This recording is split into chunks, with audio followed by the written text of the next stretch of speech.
Баршаңызға қайырлы күн. Бүгін сіздерге жұмыртқасыз, өте дәмді, жұп-жұмсақ әрі тез дайындалатын кекстің рецептісімен бөлісемін.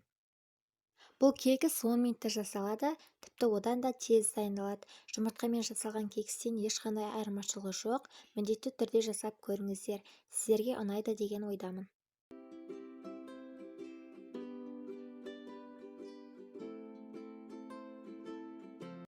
Ең алдымен ыдысқа құмшекер саламыз. Үстіне пісе майды құйып араластырамыз. Енді бөлме температурасында тұрған айранды қосып, біркелкі маста болғанша араластырамыз. Шым-шым тұз қосып, тағы да араластырамыз. Енді ұнға жарты шай қасық ванилин және сода қосып, осы ыдыстың ішінде араластырып аламыз. Енді құрғақ ингредиенттерді осы массамызға 2-3 бөлікке бөліп, қосып отырып араластырамыз. Барлық құрамның мөлшерін описаниеда қалдырамын.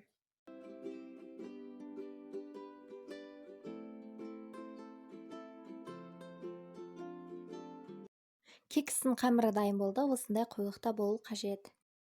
Кекс одан сайын дәмді әрі әдем болу үшін арасына кептірілген жемістерді турап салсаңыздар болады. Мен арасына шоколадты салдым.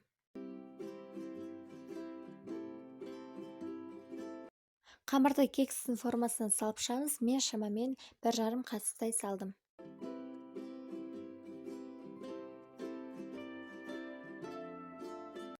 Енді қызып тұрған пеште 200 градуста пісіріп аламыз. Әркімнің пешінде әртүрлі уақытта піседі. Жұмыртқасыз, өте тез әрі дәмді, жұп-жұмсақ болып шығатын кекс дайын болды. Міндетті түрде жасап көріңіздер. Видеом сіздерге ұнаса, пайдалы болса, лайк басып арнама жазылып кетіңіздер. Әлде көп рецепттер болады. Сіздермен болған Нұрсұлу.